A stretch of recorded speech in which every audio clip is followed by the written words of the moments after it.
Hey everybody, happy Friday. I just thought I'd share with you my latest boot camp dogs. So I'm going to talk to you about anxiety in dogs. This is Oshi. So Oshi's just come into us. And Oshi, as you can see, is a black Labrador. And he has probably the worst case of anxiety I've seen in a long time. And he has been very reactive to dogs when the owners are out walking him, to the point where the owners in the last week or two have stopped walking him, and where he usually goes and has boarding or daycare, they've refused to have him because he reacted to a puppy. And so he's been asboed, I guess you'd call it. So I'm just going to talk you through anxiety. And a lot of people make the mistake of thinking a dog is excited and happy when they're high energy, barking, chasing, jumping up, happy to see you, and they think that's normal in a dog. That's not normal at all. So happiness in a dog is a dog that's balanced, is a dog that's calm, is a dog that is happy to be with its own species, happy to be around humans, absolutely anything. That is a dog that's balanced. A dog that is anxious is a dog that will often be very manic, jumping up, panting, pacing, constantly on the move, what I call on duty all the time. So unless you physically rest them in a crate or an area, they're just going to keep patrolling the garden, patrolling the house, everything. And that's what Oshi does. So the first thing I do when I get a dog in, whether it's anxiety or any other issue, is I drain the physical energy in them. So we've just been running. I haven't been running. I've been cycling. Oshi's been running. Because he hasn't been exercised for a while because of his behaviour, he's obviously got all this pent-up physical energy. So the first thing we do is drain the physical energy, because there's no point us trying to teach a dog behavior training if they've got lots of physical energy. Because with anxiety, we know in humans, when you've got somebody that suffers with anxiety and you're speaking to them, they're not really absorbing what you're saying, they're not really following direction, and that's the same in dogs. So when you're working with an anxious dog, for a human it feels like they're just blowing you off, they're just not interested, they're purposely not responding to your commands, to your voice, to your direction, anything. And so humans get very frustrated with this because they think the dog's doing it just to annoy them. And they're not. It's because the emotional side of the brain is overriding the logical part of the brain. And you've got tons of cortisol, adrenaline rushing around their body. And you get what we call trigger stacking, where they get exposed to something that challenges them, and then the next thing challenges them, and next thing. It gets to a point where the dog just can't cope, and it's like a pressure cooker and it just blows. And whether that comes out in reacting to dogs or reacting to people, you know, a variety of things. So the first thing I do is drain physical energy. So he's been running, and we've been running for about 25 minutes because he had quite a lot of energy. So the next thing I do is start to drain his mental energy. And that's not going to happen day one. That's definitely not going to happen day one. He's going to be with me for about 3-4 weeks because he's really quite bad. And he's not aggressive to dogs. He's just so anxious that he's so pumped up all the time that whenever things enter his personal space, in his case dogs, he can't cope. So he goes into survival instinct, which is, with some dogs it's fight, flight, avoid, submit. With him it's fight. So if something comes rushing into his space, i.e. dogs, and it's too overwhelming for him, he goes into fight. So that's the problem that the owners are having with him. So as you can see, he's a lot different. I mean, you didn't see him when he first came in, but he's a little bit different to when he first came in. He's a little bit more chilled. His tail is actually midline. He's a bit more calm, a bit more chilled out. So what I do is put him on a figure of 8, because he's a dog that wants to pull, and he's strong. He's really strong. He's about 35 kilos.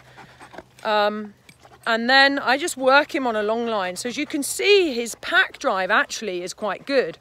Let's go. So if I've got a dog that wants to be with me and wants to follow me, then that means they've got a really good pack drive. But because he's a working lab, he's also got quite a high prey drive. So we were cycling along and a few squirrels were running out that had nicked some strawberries from the strawberry tunnels, and they ran out in front of us, and he wanted to chase them. So he's got prey drive, we know that. So what I want to nurture in him is more pack drive, more how to be calm, how to just follow me. So I'm giving him the learning that all you need to do, all I want you to do is just to walk by my side and follow me. And I will protect you, but I will also correct you if you do anything that I don't want you to, and I'll give you direction. So by having him walk by the side of me, it takes the pressure off of him because he's an anxious dog. If I'm walking him out in front of me like this, when anything approaches, I'm expecting him to cope with it because he's in a position of leadership, and in his case he's in a position of vulnerability because he's out in front of me. So he's having to cope with anything that approaches us. And with a dog that's anxious, they don't make the right choices because emotional brain's overriding the logical brain. So he panics, he goes into a panic attack, and he goes into fight, defense, fight. So what I'm doing first of all is teaching him how to just be off duty, how to just walk calmly by my side, how to just be. Look at that tail, lovely, tail's down, ears are back, and he's just walking with me, just beautifully. And bearing in mind, they have to walk him on a halter because he's so strong and he pulls all the time. And at the moment, I've got no pressure on the lead whatsoever. He's choosing to actually walk with me, and even when I turn, he's wanting to walk with me. So my energy is super calm when I'm working with anxious dogs.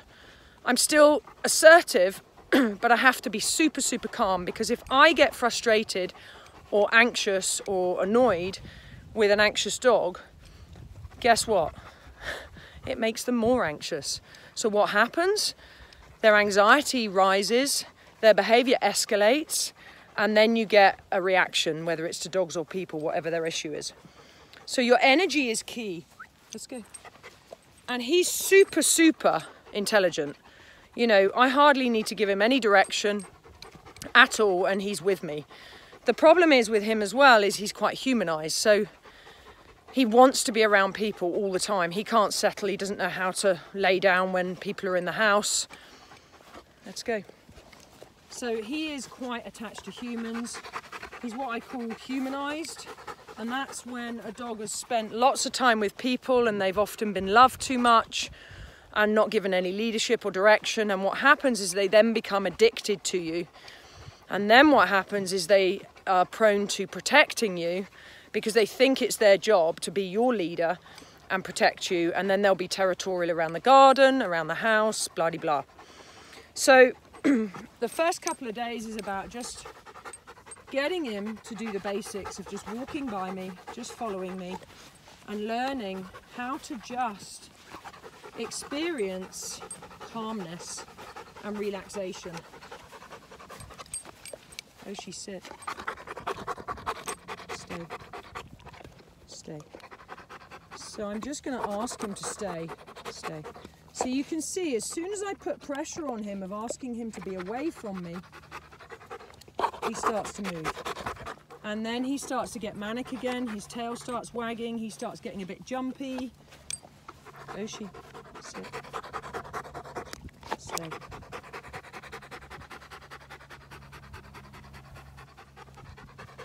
So that time he was able to stay whilst I walked 4 steps away, which is brilliant. Now with a dog like him, when I'm releasing them out of that sit, I'm not going to give them a let's go, come on then, command. Because guess what? You take them out of a calm state, which you've worked really hard to achieve over 10 minutes, and then immediately you put them back into an excited state. And even me just saying those words on camera, he's gone into an excited state, even though I wasn't using it directly at him. So I'm not going to give him any command. I'm just going to give him body language. So here, I just walk and turn. Sit. Stay. Shh. Sit. Back up. Back up. Back up. Back up. Stay.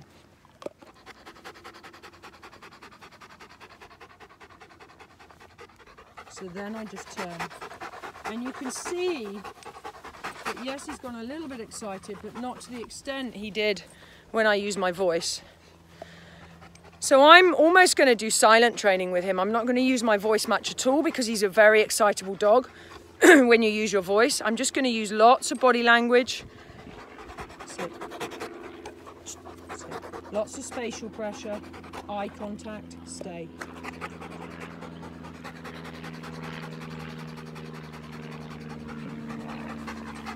So that's nice. So I want a dog coming out of a sit in a calm state, not exploding out the gates like a racehorse. Hey, Osh. So he's going to be with it. He's going to be with me for some time. So I'll keep doing some videos on him.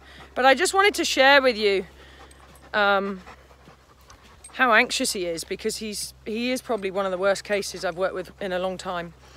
And for all those of you out there that have got dogs exhibiting this kind of behavior, stop loving them so much. Be their leader, give them direction, give them boundaries.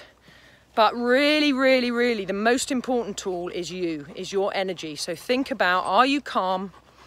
Are they living in a calm environment? Are you giving them direction in a calm, assertive way? Sit. Sit. Good boy.